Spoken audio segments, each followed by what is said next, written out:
tu chora junto. A gente leu muito sobre o luto, por exemplo, para as entrevistas, né, na pandemia. Fez leituras em grupo, então, ou narrativas de pessoas que foram hospitalizadas, né? Então, são temas sensíveis, né? Não tem como a gente ser uma máquina ali e não se comover. Até porque eu acho que inibe também da pessoa que está sendo entrevistada de te contar alguma coisa, se ela perceber que tu está ignorando, né, o sentimento dela. Quando a gente vê uma entrevista que é um questionário lido, a entrevista não deixa. Tá? Vai conversar com alguém que fala como se estivesse lendo um questionário. Não. Uma boa entrevista é uma boa conversa bem preparada. Né? Você não vai perguntar para a pessoa uma coisa, principalmente com pessoas que têm uma trajetória, digamos, acadêmica ou profissional, vai perguntar uma coisa que tu tem que saber que o fulano de tal foi diretor na época tal, ou que tal profissional foi medalhista em tal categoria, em tal modalidade. Se tu não sabe isso, ele vai te dizer, mas vai lá estudar, porque tu vai me perguntar uma coisinha que tu devia saber antes de vir aqui conversar comigo, né? Exato, até se sente ofendido, Claro, mas como que tu não me reconhece, né? Atletas, assim, a gente tem que se preparar e saber, exato. No caso das entrevistas durante o processo de pandemia, havia um formulário anterior, as pessoas faziam a sua inscrição, a gente sabia de que curso era, mais ou menos de que ano entrou, onde morava, que eram também situações que poderiam situar dentro desse diálogo, né? Aquilo que poderia ser recebido na hora da entrevista, né? E também a categoria da cota, né? Isso. L2, L3, então a gente sabia. A gente não conseguiu entrevistar, não conseguiu adesão voluntária de pessoas com deficiência. Nós tivemos que procurar, né? E não eram pessoas que entravam na categoria baixa renda. Aí daí a gente conversou bastante com o pessoal do Incluir, aprendemos a respeito da dificuldade que essas pessoas têm, das não diferenças só de de se interessar tecnologia, pelo projeto, mas de entrar na universidade e da falta de preparo que a gente tem para trabalhar com certas deficiências. São necessidades outras, e aí a gente vai mudando a terminologia conforme a gente vai no caminho. Eu passei por essa situação quando essa pessoa, que era esse candidato surdo ao doutorado, me contatou, me mandou uma mensagem. Ele disse, olha, eu sou o fulano de tal, e eu acho que eu dei a mensagem, falava, eu sou surdo, mas eu vou levar uma intérprete, a senhora aceita me receber, alguma coisa assim? Eu digo, que estranho, né? Eu aceito receber qualquer pessoa, sempre é bom, tu recebe depois. Aí quando ele veio, tava a intérprete junto, aí eu disse, não, eu tenho vaga, sim, para doutorado, e o processo vai acontecer tanto, eu já comecei a passar as informações. E eu disse assim, mas a senhora acha que eu posso participar do processo seletivo pela intérprete? Eu digo, bom, o processo seletivo é aberto para qualquer pessoa, isso aqui é uma universidade pública e tal. Mas é que tem uma prova e eu acho que eu não sei escrever. Eu, como assim não sabe escrever? Eu não entendi. A senhora não vai entender, as pessoas dizem que eu não sei escrever. É porque ele foi alfabetizado. Ele tem uma escrita diferente. Diferente, a forma da alfabetização. Então eu fui aprendendo na convivência, né? E ele ainda tinha um detalhe que era o seguinte, ele se negava a fazer leitura labial e ele não se considera uma pessoa com deficiência auditiva. Ele é de uma outra vertente da antropologia e eles defendem que é uma outra cultura, é uma outra linguagem, mas ele não é uma pessoa com deficiência. Diferente de outras pessoas, né, que não escutam, que são surdos e encaram como uma deficiência. E se apresentam, eu sou deficiente auditivo. Então tem todas essas nuances também nesse processo, né? E a própria forma da escrita, assim, então ele tinha muito receio de fazer a prova, fiz lá o sistema é esse, né? Tem uma prova, que quem fosse ler fosse dizer que ele não sabe escrever, enfim. Nós temos um sistema ainda, felizmente, que você se direciona por orientador e a orientadora, que você escolhe, e nós temos essa autonomia e eu preparo as provas. No mestrado também? Mestrado e doutorado. Então tem colegas, cada um faz o seu formato, tem colegas que aprovam em inglês. Então já começa por aí, a prova em inglês. Tem colegas que os processos são muito distintos, né?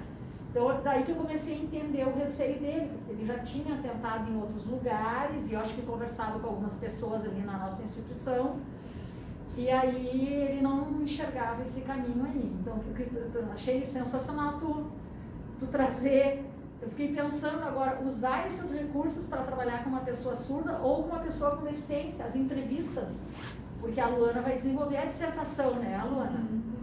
A ideia é trabalhar com mulheres com deficiência e utilizar a história oral, né? Queremos aprender contigo, tá? Luana? Não, Com certeza, vamos trocar. Eu acredito que Eu quero fazer das um trecho depois. entrevistas, Daqui a pouco tu vem sentar aqui no celular. A gente vai encerrar daqui a pouquinho. Tá. eu acredito que das Eu tenho pedido pra entrevistas, a única pessoa que se prontificou, que a minha entrada foi por cotas, ficou ali, foi a primeira estudante com deficiência que entrou em 2017, né? Eu ainda entrei por cotas no primeiro programa, por causa da esclerose múltipla e por causa das condições que ela produz na minha escrita, na minha visão, em algumas situações em que precisava de mais tempo, tinha hospitalizações, tinham coisas nesse sentido. Então, No PPG, né? Tu tá falando no PPG. Depois, eu acho que foi a única entrevista dentro do projeto Covid que Mas se deu. o menino que tu mesmo E teve entrevistou, uma segunda entrevista muito legal, que foi a que nós fizemos, que chama ele... Marvin. Marvin, que tinha... Sim, ela era progressiva. Era... Ataxia, isso. E essa também foi... Essa acho que foram as duas que nós chegamos a consolidar, né? Sim, tu e Marvin. Marvin. E que a gente foi Porque atrás. a gente foi e atrás assim, e ninguém de se divulgação inscreveu. no Incluir, no Facebook, de um grupo de pessoas com deficiência na URSS, mas as pessoas não se ofereceram. E daí a moça lá do Incluir nos disse, olha, mas é porque tem uma quantidade, não é porque tem as vagas que as vagas foram preenchidas. Isso. Porque muitas famílias não investiram ou não conseguiram investir na formação dos filhos com deficiência para que chegassem na universidade. Então, uma parte das vagas não é preenchida, mesmo que as vagas... E ainda há um receio do próprio ambiente, que foi uma das colocações que é difícil fazer a permanência também, e trabalhar. Uma pergunta que eu tô, que é a questão da divulgação, da comunicação. Eu achei bem legal, a Pessoa de Brum é uma escola que eu trabalho especificamente com história oral lá, com o EJA, né? Sim. E foi uma experiência incrível, foi uma das escolas que a gente estendeu o projeto de história oral, além da brincadeira ali, os alunos fizeram, as pessoas saíram para suas ruas e buscaram informações sobre de onde vieram e tal, isso gerou textos com a Cláudia, uma professora lá de educação física que é muito bacana, muito parceira. Então, essa forma de comunicar e a extensão ainda é um desafio para toda a universidade, né? E eu fico pensando assim, eu achei bem legal essa proposta, né? Mas como acessar? Tipo, a Cláudia e as professoras lá no Pessoa de Brum se articulam e vão atrás, né? E são parceiros. Mas como fazer com que isso se consolide, né? Isso aconteça, que isso saia da educação, saia da educação física, saia da história e vá para as comunidades. Lá na escola da Restinga começou foi a primeira aluna da primeira formada em educação física, já a Adriana, ela é do primeiro grupo de estudantes cotistas da URGS, né? E aí eu sempre mantive contato com elas, com todas, e ela se formou, e ela fez concurso, e eu meio que sempre sou meio tutora, né? E ela me contatou e a gente fez. O trabalho que a gente fez lá, eu não sei como, elas se comunicaram com professoras do Morro da Cruz. E aí passaram o meu contato, ele está acontecendo assim. E aí uma passou para outra. Aí na escola aí, é da Hípica, a escola Hípica, foi até no período da pandemia, a mãe de uma aluna minha trabalha lá. E aí conversando, só dá para fazer tal trabalho, né? Então se montou, vai meio que assim. E as visitas agora na instituição, a escola começou a se acionar, a direção da escola. E eu tenho uma relação mais próxima com o vice-diretor, ele disse, não sei o que eu vou fazer. voltamos da pandemia agora, a demanda de trabalho, e as escolas querem vir aqui visitar, conhecer o campo, enfim. E eu disse, pá, mas eu sei o que dá para fazer, me dá para cá. E aí começou. Aí já veio essa, e aí começou, e a gente divulga nas redes sociais, e coloca foto das crianças, das professoras, essa visibilidade, né? E eu acho que isso vai, talvez, tornando mais público, né? E parece que já tem agenda, o diretor, olha, Janice, já tô, porque o contato é sempre com a direção da escola, tem que partir de lá a autorização, né? Então eu acredito que pro ano que vem isso vai ser ampliado, vai um pouco nessas, as professoras se conversam, né? Sim. A Cláudia, a Adriana, enfim, elas... São duas professoras bem parceiras. Né? Isso, teve feira de ciências lá, e nós fizemos um evento na Exefid, e nós fizemos uma força para levar um aluno, e a Adriana, Maria, aquela confusão, levaram ele lá. É um menino que se movimenta usando muletas. E parece que ele sofria uma certa discriminação na escola, tinha dificuldade de jogar futebol e tal. E nós colocamos ele para jogar voleibol sentado, que ele nunca tinha jogado. E aí no voleibol tu tem que só trabalhar com isso aqui. E aí a mãe dele ficou encantada. E os colegas viram o desempenho dele lá na escola da Restinga. Aí começaram a se aproximar dele. Nossa, como ele joga bem e tudo. Aí nós convidamos ele para ir no evento e eu fiz uma cerimônia lá, um evento de alunos e professores. A gente deu uma medalha para ele. E o diretor fez a entrega. A gente cria, né, situações por ele ter vindo de ônibus, todo o esforço. E aí divulgamos lá na escola. Nossa, ele foi para a feira de ciências da escola. A professora Adriana, aparece ele sentadinho. O tema da feira de ciências, o esporte paralímpico. A pessoa com deficiência praticando esporte. Diz que mudou completamente a relação dele na turma, né? Por esses pequenos movimentos, assim, né? Que a gente fez. Então, acho que isso também é bacana, né? E mostrar para essas pessoas que talvez um dia eles possam estar dentro de uma universidade, né? Isso, a menina da escola chegou assim, mas o que é uma universidade? Eu digo, vamos explicar, tem a escola, e daí se tu continuar estudando, se eu estudar bastante, um dia eu posso vir para cá? Eu digo, pode. E ela, mas eu não tenho dinheiro. Eu digo, mas aqui não precisa. E ainda nós estamos, sabe assim, e com as professoras juntos. Então, assim, o trabalho, ele tem, né, outras questões, assim. Eu gosto muito disso. Isso me dá uma sensação mais... Claro que eu gosto de escrever os trabalhos, os artigos, mas esse trabalho direto com a comunidade, esse negócio. Eu quero fazer um pedido para encerrar. A professora Carla, quando me fez o convite, e eu inicialmente coloquei a dificuldade porque eu dou aula, e eu tenho como prioridade a graduação na minha vida, embora eu sou professor de pós-graduação há muitos anos. E eu acho que além, né, a questão... E aí a Carla colocou num dos e-mails, eu disse, vamos ajeitar o horário, que ela se inspirou muito no SEMI, né, para fazer o trabalho dela.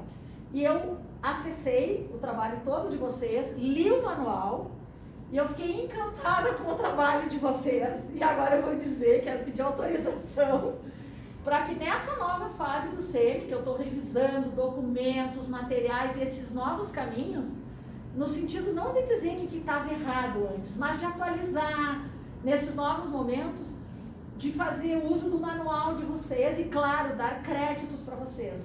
Levar isso para o grupo de trabalho, a gente vai estudar e ler, e se nós podemos passar a adotar, porque aqui está tão bem feito, bem organizado, eu quero dar os parabéns.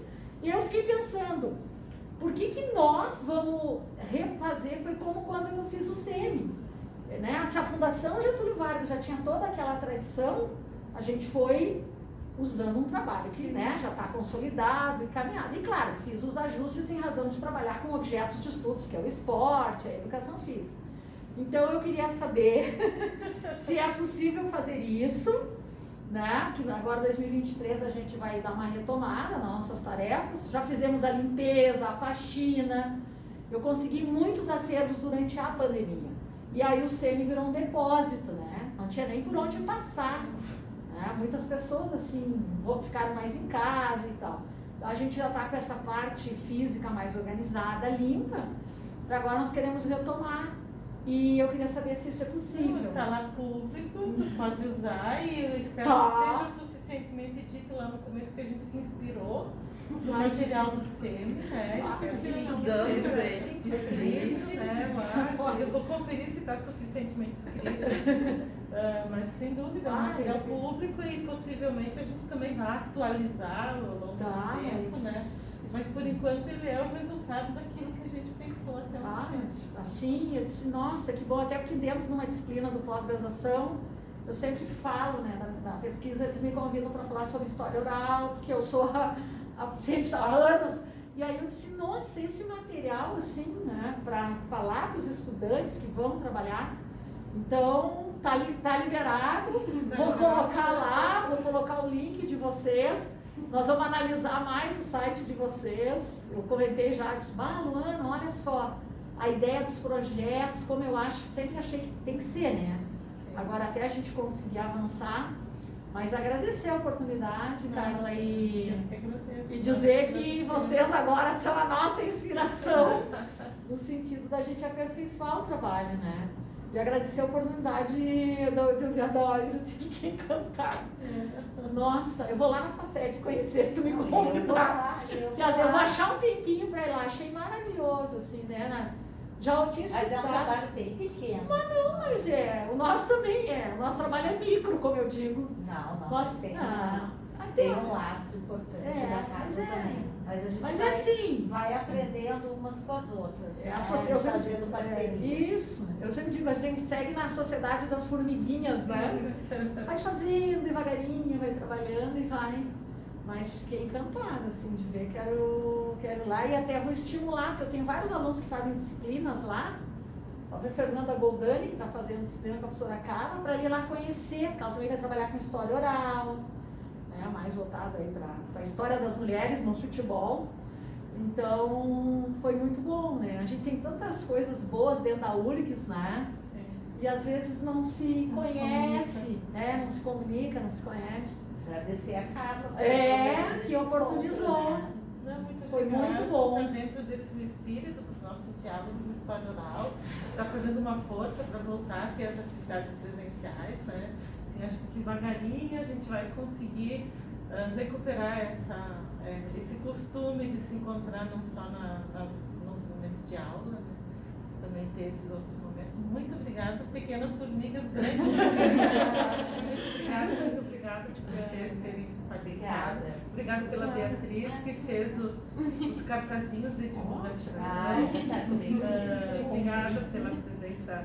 A Luana, que fez o PowerPoint, a Camila, que está na parte da gravação, a Manu, que veio aqui nos dar uma força. Muito obrigada, Gurias. E encerramos aqui. Se puderem enviar pra gente, porque às vezes a gente não vai.